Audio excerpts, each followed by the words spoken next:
Hey everyone, I'm going to be doing a voiceover tutorial for how I created this piece.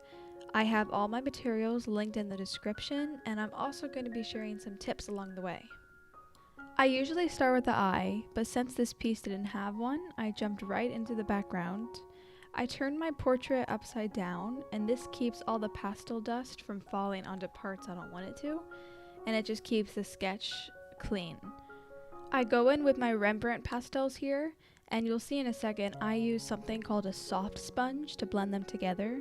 The soft sponge moves the pastel a little bit more than your finger does, so when it comes to blending out backgrounds, I find this works best. You'll see here that my background is actually pretty rough. It doesn't look that great, and that's because I didn't put down enough pastel.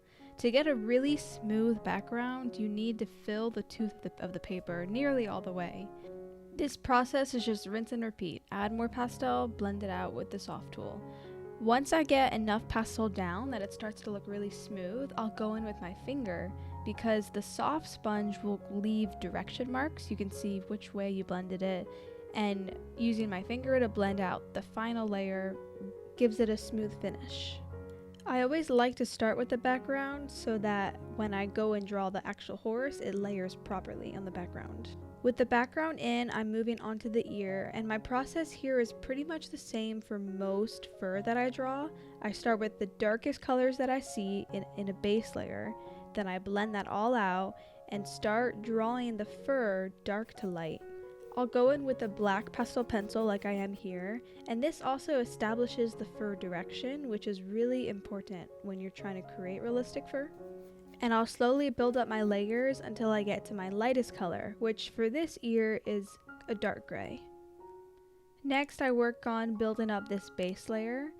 It's important to have a good base layer, otherwise your final product might look a little gritty because you didn't fill the tooth of the paper enough. Here I jump around a bit. I outline the shadows in the mane before going back to adding the top layers on the section I just did.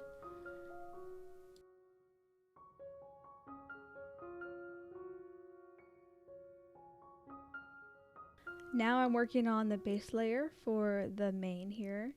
And once that's down, I work dark to light, starting from black, working my way up to this light yellow. It's also really important to change how you draw the hair. Like, the hair shouldn't all be straight lines. They should curve a little bit, and there should be flyaways, and that really brings out the realism. This next section can be a little bit tricky because I'm drawing on the background, so the tooth of the paper is already pretty full, so I only have a couple layers to add that hair, which luckily works out. Sometimes if it's too full, you can erase a little bit with a kneaded eraser, but it doesn't always pick up the best. Next, I'm working on this horse's stripe down its nose or face. Even though the stripe is white, it's actually mostly blue and grays, so it's important to draw the color you see and not draw the color it actually is. If I just made it pure white, it wouldn't really seem very realistic. You need those colors.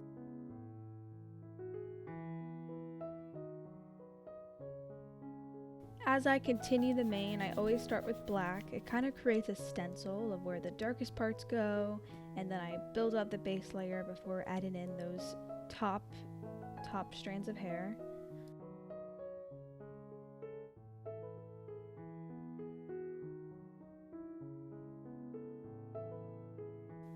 I then move on to the second ear, which is pretty much the same process as the first one, working dark to light.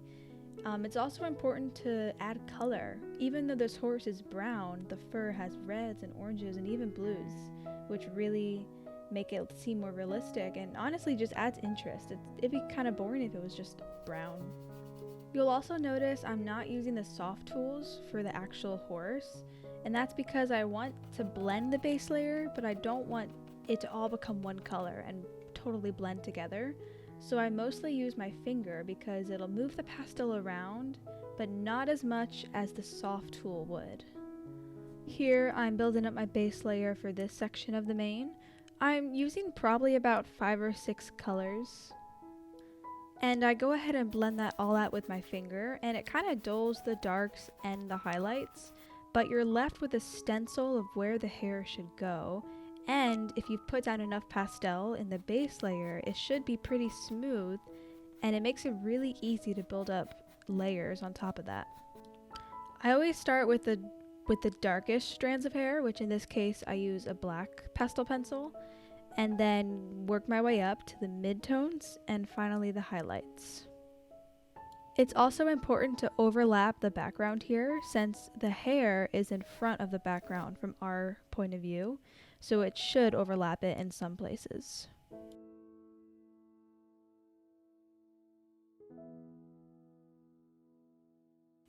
I follow the exact same process for this section of the mane as well, starting with my shadow shapes that I see and slowly building up the base layer.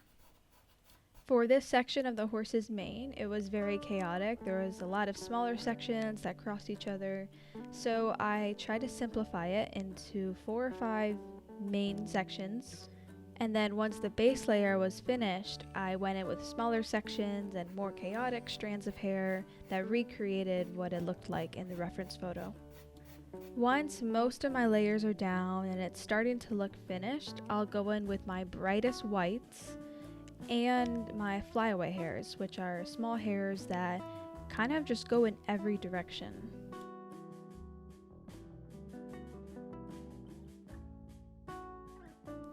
These final flyaway hairs are some of my favorite to draw, and they add so much realism because it's realistic to have hair that blows in the wind and has random strands that don't flow with the rest of it.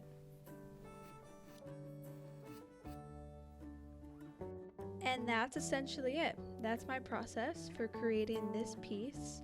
If you've watched up to this point, thank you, and I hope you found this helpful.